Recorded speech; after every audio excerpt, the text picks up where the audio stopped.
तो कथा की क्या चुनौतियां हैं? अभी महिला की बात नहीं कर रहा हूं, कथा की कथा क्या चुनौतियां हैं? क्योंकि कथा को अब लोग इवेंट मानने लगे हैं। 5 करोड़ की कथा, जी 3 करोड़ की कथा, 31 लाख का शुल्क, इस तरह की बिल्कुल चीजें एकदम स्पष्ट हो गई हैं। वो मुझे कहने की अब जरूरत नहीं रह जी। गई है। तो स्पेशली एक कथावाचक के लिए कथा करने की क्या चुनौतियां हैं? पहली चुनौती तो यही है जो आपने बोल दी कि लोगों को आजकल कथा मजाक लगती है, इवेंट दिखावा लगता है। लगती है, हाँ। इवेंट लगती है। और इसका रीज़न भी कहीं ना कहीं है, कुछ हाँ लोग जी। जिसके कारण लग रही है। या तो जो जो आपने शुल्क बताया इसको लेके कह लीजिए, या कई बार व्यासपीठ से भी कुछ ऐसी बातें बोली जा रही है जिसको लेकर के लोगों को कथा एंटरटेनमेंट लगने लग गई है हम्म। कि भाई नाचो गाओ खाओ पियो मस्ती करो, यही कथा है। अब उससे क्या होता है कि सभी उसी लाइन में खड़े हो जाते हैं। और हम्म। खासकर जो आम जनता है, जो जिसने शायद मुझे कभी नहीं सुना हो या किसी और कथावाचक को नहीं सुना हो, उसके लिए सब एक ही लाइन में खड़े हैं हम्म। कि ये सब दिखावा करते हैं, ये सब पैसा सब एक्टर कमाते है। हैं, ये सब एक्टर हैं। हाँ। अ, तो अब क्या हो गया कि आप जब कथा करने जाते जी। हो तो वहाँ युवा लोगों में इस चीज़ को लेकर के थोड़ी सी भ्रांतियां हैं। हम्म। और जबकि हमारा मुख्य काम ही यही है कि हमको युवाओं को जोड़ना है धर्म जी। से, लेकिन अब उनमें ही ये गलतफहमियां फैलाई जा रही हैं। तो कथा बड़ी है, इसमें कोई शक नहीं है। चारों तरफ कथावाचक हैं, हाँ हाँ, चारों बहुत। तरफ कथाएं हैं।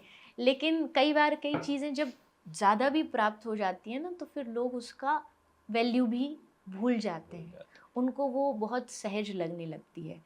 कथा की जो एक वास्तविकता थी वो भी थोड़ी सी लोगों के नज़रिए में कम हुई है। पर अगर इसको हम लोग भी थोड़ा सा संभालें, हैं। हम कथा करने वाले भी, हम्म। थोड़ा आयोजक भी अपनी मर्यादा को समझ। अब मुझे भी पता है, मैं जब कथा करने जाती हूँ कई बार ऐसी स्थितियाँ बनती हैं, हम्म। हमसे आयोजक ही कहता है "वो भजन सुना दो, बस भजन सुना दो, बस हमें नचवा दो, नाचने वाले भजन सुना दो"। अब दो राहें पर खड़े हैं, अब उसको भी आनंद आना हम्म। चाहिए, हम्म। लेकिन उसके आनंद में हम मर्यादा भी नहीं तोड़ सकते। हम्म। तो यहाँ हमारी भी बहुत सारी परेशानियाँ आती हैं कि आप क्या, और इतने प्रकार के लोग हैं, कहते हैं ना मुंडे मुंडे मतिर भिन्न। एक आएगा कथा तो हमको पता है, कुछ अच्छी बातें चुटकुले सुनाओ। दूसरा आएगा ये सब मत सुनाओ, कथा सुनाओ। तो यानी कि हजार प्रकार के लोग, हजार प्रकार की उनकी मांगे हैं। हमको फिर भी बैलेंस बना कर के रख के चलने का प्रयास करना पड़ता है कि कोई कितना भी कहे, भले आपने आयोजन कराए, लेकिन जी। उसका मतलब ये नहीं। कई बार तो ऐसा होता है मंच से भी फटकार लगानी पड़ती है। हम्म। झांकियाँ दिखाओ, झांकियों के पीछे कई लोग पड़े रहते हैं, मतलब ये बना दो, रूप बना दो, उनको नचवा दो राधा कृष्ण को। मैंने कहा आप ठाकुर जी का स्वरूप बना रहे हो, आप उनको पूरे रास्ते नचवाते लेके आ रहे हो, और आप कह रहे हो हम कथा करा रहे हैं। तो ये, मैं तो बहुत सारी कथाओं में इन चुनौतियों को देखती हूँ, और मुझे लगता है सभी कथावाचक देखते होंगे, हम्म। क्योंकि आयोजक हर प्रकार के होते हैं। हम्म।